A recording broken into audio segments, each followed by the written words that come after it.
All right, Blues, welcome back to part 2 of the homegrown problem. I'm here with Rob Pollard, City journalist. You all know him anyway.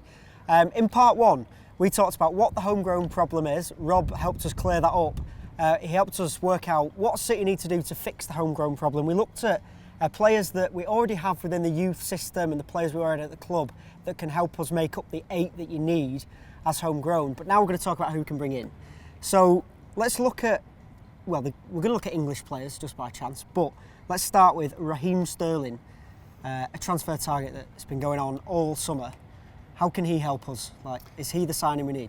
I think he can help a lot. Obviously, the homegrown status is, hugely beneficial to begin with. Yeah. I also think that there were times last season when City lacked pace in attacking areas. Yeah. I think that Jesus Navas brings pace, but he's not a world-class performer.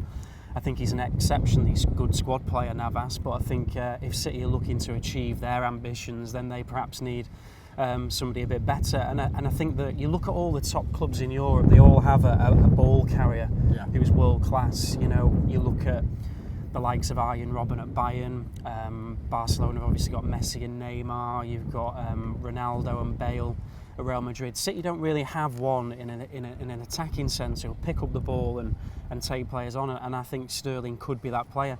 I think that the fee is big. Yeah, is that the risk? I think but there's always a risk attached to every transfer you ever make. I think no player is a guaranteed going to guarantee success. Yeah. And I think that in terms of potential, you look at 20, 21-year-olds across Europe, who's better, who's achieved more. At that age than Raheem Sterling at the moment. I think in terms of potential, I think he's got plenty of it. He's not the finished article, but he could be a very, very good player. He's got the European Golden Boy, which often comes with a bit of a stigma because some great players have won it and then some awful players have won it. Yeah. Anderson, for example, who went to United, he won it. But then you've got Aguero who won it. So, like you say, he's 20 and surely we're buying potential as well. Yeah, absolutely. I think it is potential, and I think there's obviously people at the club who believe that they can work with him and make him a great player. I think that's the other thing. People say, his attitude or the way that he's acted away from the pitch. Surely for any club that are going to nurture that, it's got to be us now, hasn't it? Yeah, and I think his treatment since he sort of intimated that he wanted to leave Liverpool has been quite poor, really, from the media, from some of his own fans and other people connected to Liverpool. So that doesn't help a player. So I don't know. I think a fresh start is what he needs. And I think the press have annihilated him. I was looking back to last year's articles on him. It's going to be the best thing ever.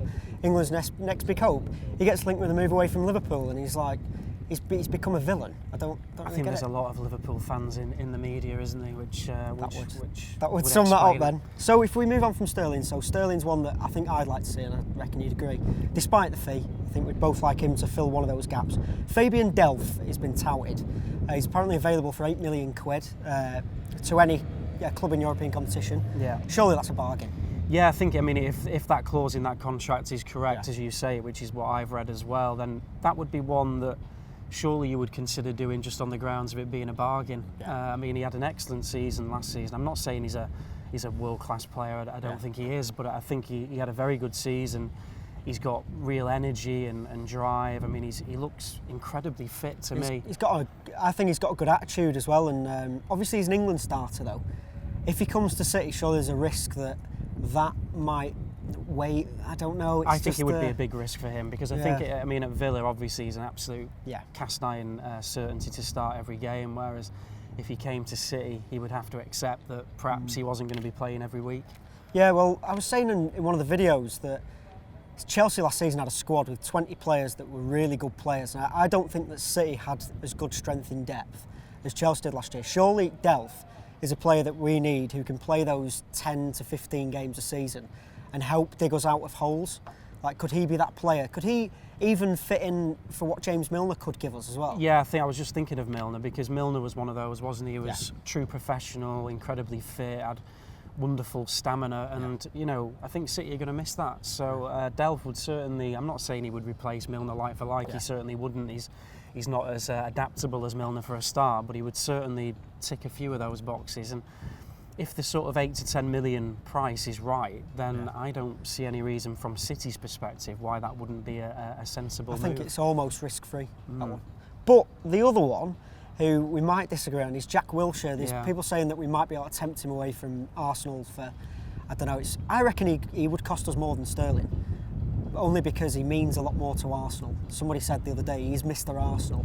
Could he become a massive part of our team? I'm not sure he'd cost more than Sterling, but I know what you mean about the difficulty to get him out of Arsenal. I think Wenger is a huge fan of his. I think he's got incredible natural talent, Jack Wilshere, but obviously it's not worked out quite as well, perhaps. Do you remember the performance when he was 18 against Barcelona at the Emirates, and he just completely controlled the game with the range of passing and everything else that he showed was phenomenal, but he's never really kicked on from that. And if you look at Arsenal last season, Cazorla, Ozil, there was plenty of players who were perhaps more important than he was. So I don't know. I think the other thing with him is that could be a risk with his injuries, and I don't know if we need that problem again.